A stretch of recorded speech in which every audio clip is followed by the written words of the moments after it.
thanks to Rajiv and Ashish for kind of putting up the stage for me so that people have some basic foundation in terms of what we as a team are going to present.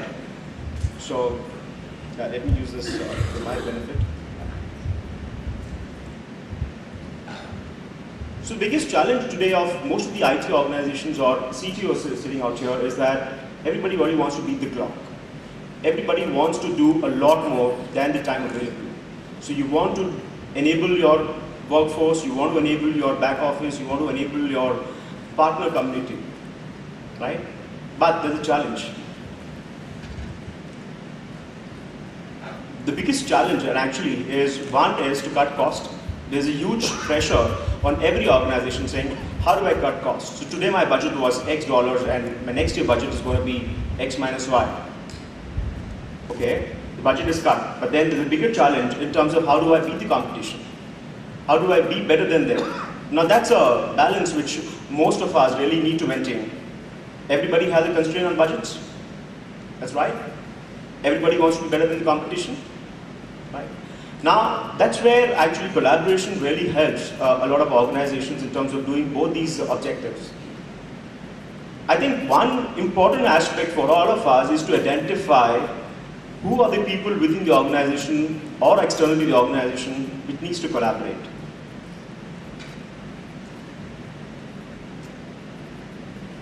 So you have really silos within the organization. As Ashish said, you have silos in terms of communications, you have silos in terms of applications, you have silos in terms of technology or handsets. Somebody is very comfortable using a desk phone, somebody is comfortable using a mobile phone, somebody is comfortable using a soft phone sitting at home. Right? And everybody is believing that they are productive. But the actual fact of the matter is that people who have information with them, the information only resides with them. Right? So they really become owners of their information rather than disseminating their information across the organization. And that's the biggest hindrance. That's the biggest challenge. So what's really needed?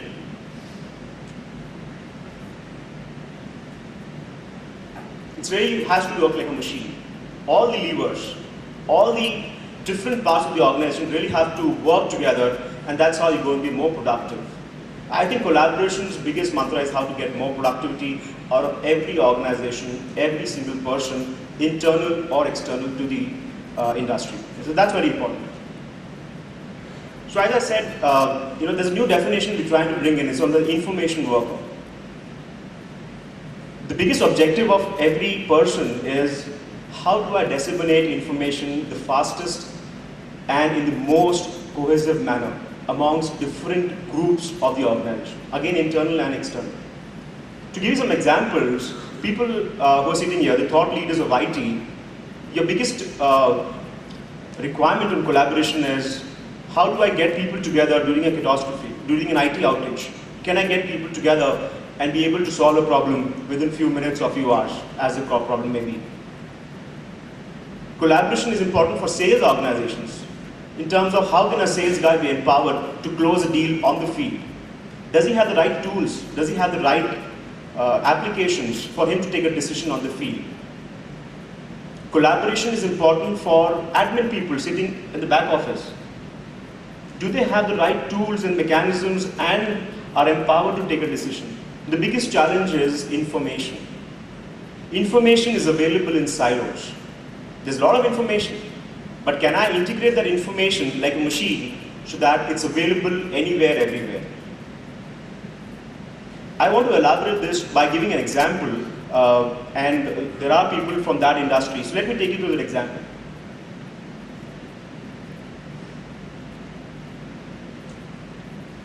You have a typical store, and I can relate to one of the large retail stores in India, which is Croma. Right? Croma has come out with a campaign during Ganpati, which is the current festival going on, or an ongoing festival which is coming in, which is maybe Diwali. Now, Croma is the largest electronic store available in India today, and the biggest challenge is, we just love to complex things. So every new model, every new machine has different feature sets. So here's a buyer.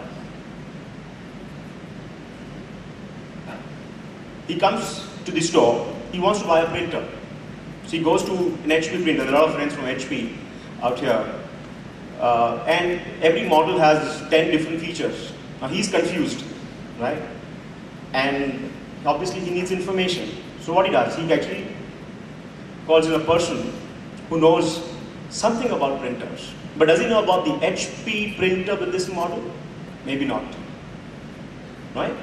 So what he does is that he has a Motorola device, and that Motorola device really is actually like a barcode scanner. So he can scan the information. The information is now available on the handset of the Motorola phone.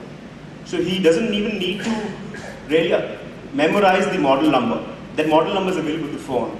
The beauty is that this phone is now collaborated with the backend application, and he does a quick search in terms of presence, in terms of which is the IT guy available in my ecosystem. May not be to Chroma itself, but there are a lot of IT people in the industry who are freelancers, who are consultants, who know a lot about these technologies. Based on the presence of a single person, whether he's available to take a call, or he's offline, or he's in a meeting, he can identify the right resource and place a conference call. Now the person who's taking the call really has all the information which has come on the phone itself. So without the technology guy really understanding what the model is, what is the requirement, all that is captured on the Motorola phone. And information is really available at that time. So what has happened is there's a lot of information available across the Chroma industry, but it is in silos. So the moment you bring in collaborative tools, you really improve a lot of productivity. Look at the customer satisfaction. Wow. And I'll tell you, for Indian environment, as everybody said, and I said, as even Rajiv was mentioning, the next growth is really going to come in rural industry. And everybody, again, Ashish put a point in terms of attracted in Punjab. Can you find every resource who is technology enough in every rural field? You cannot. It's practically impossible. Imagine the telecom industry opening up mobile shops in class 3, class 4 cities. If you go and walk up to him and saying, oh, does this Motorola phone support GPRS? I bet he's not going to know. Does that mean that he has to have a Motorola engineer at every retail store? It's practically impossible. That's where collaboration really comes in. That's where vendors like us, who come from the voice world, companies from the application world like IBM and Microsoft, organizations like telecom industry which bring in fixed mobile convergence, really have to work together in terms of working and bringing in a solution which is very, very cohesive. So just to relate back into the information worker slide,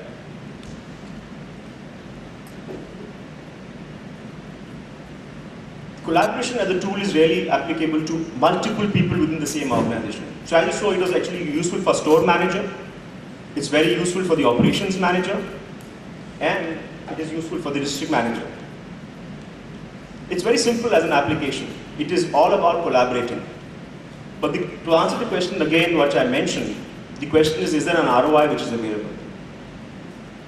It's good to have technology, it's good to have collaboration, but the moment you have an ROI, it becomes an easy sale within your organization.